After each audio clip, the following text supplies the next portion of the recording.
एक गांव के किनारे पर एक घना जंगल था जिसका नाम था भूतिया जंगल।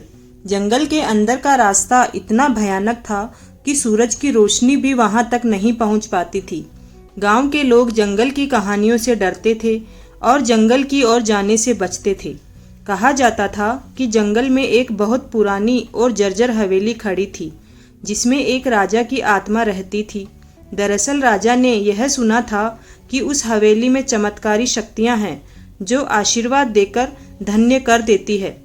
राजा अपनी मौत से कुछ ही दिन पहले आशीर्वाद प्राप्त करने के लिए उस हवेली में गया था, लेकिन वह वापस नहीं लौटा और उसकी आत्मा वहीं कैद हो गई। एक दिन गांव में एक साहसी युवक नागेश्वर आया। उसने गांव वालों से जंगल के बारे में सुना और जाना, तो उसने ठान लिया कि वह रहस्य की पड़ताल करेगा। नागेश्वर ने अपने कुछ साहसी दोस्तों को इकट्ठा किया और उन सभी ने मिलकर जंगल में प्रवेश किया। जंगल में प्रवेश करते ही उन्हें भयानक आवाजें सुनाई देने लगी। पेड़ों के पत्ते सरसराने लगे और ठंडी हवा उनके कानों में फुसफुसाने लगी। नागेश्वर और उसके दोस्तों ने हिम्मत जुटाई और आगे बढ़ते गए। रात होते होते वे हवेली तक पहुंच गए। हवेली से एक अजीब सी रोशनी निकल रही थी और कुछ भयानक आवाज आ रही थी। पहले तो वह डर गए, फिर उन्होंने निश्चय किया कि जब इतनी दूर आ ही गए हैं तो सत्य का पता लगाए बिना वापस नहीं लौटेंगे। उस रोशनी को देखकर वे सभी समझ गए कि यहाँ कुछ तो चमत्कारी है।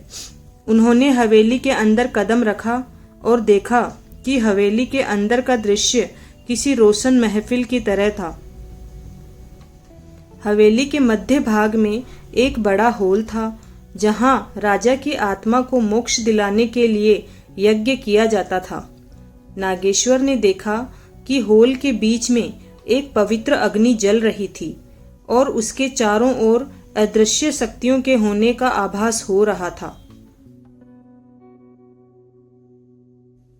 नागेश्वर ने समझ लिया कि अगर उसे राजा की आत्मा को शांति दिलानी है तो उन्हें पूजा में खुद को शामिल करना होगा, और उसके दोस्तों ने जंगल के प्राकृतिक संसाधनों का उपयोग करके पूरी निष्ठा के साथ यज्ञ किया। पूजा पूरी होने पर राजा की आत्मा प्रकट हुई और उसने उन सबको धन्यवाद देते हुए उन्हें आशीर्वाद दिया और कहा कि मैं कई वर्षों से मोक्ष का इंतजार कर रहा था। मेरी उम्मीद टूटने लगी थी।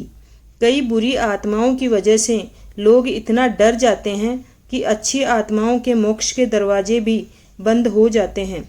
राजा की आत्मा मुक्त हुई और जैसे ही वह ऊपर आकाश की ओर बढ़ी, पूरे जंगल में एक अजीब सी शांति छा गई। गांव वाले जब ये दृश्य देखने के लिए जंगल की ओर दौड़े तो वे हैरान रह गए। उन्होंने देखा कि जंगल में अंधेरे की जगह चांदनी रात का उजाला बरस रहा था और पत्तियों की सरसराहट मानो किसी सुखद संगीत में बदल गई थी। नागेश्वर और उसके दोस्तों के साहस और ज्ञान के कारण जंगल अब भूतिया नहीं रहा।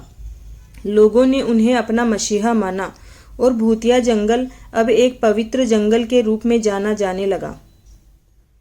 कहानी से ये सीखने को मिलता है कि साहस और सच्चाई की राह पर चलने वालों का मार्ग ईश्वर हमेशा प्रशस्त करते हैं। अगर आपको यह कहानी पसंद आई तो कमेंट करके हमें अपनी राय जरूर दें, और आप यहाँ तक आए हैं तो चैनल को सब्सक्राइब जरूर करें। धन्यवाद।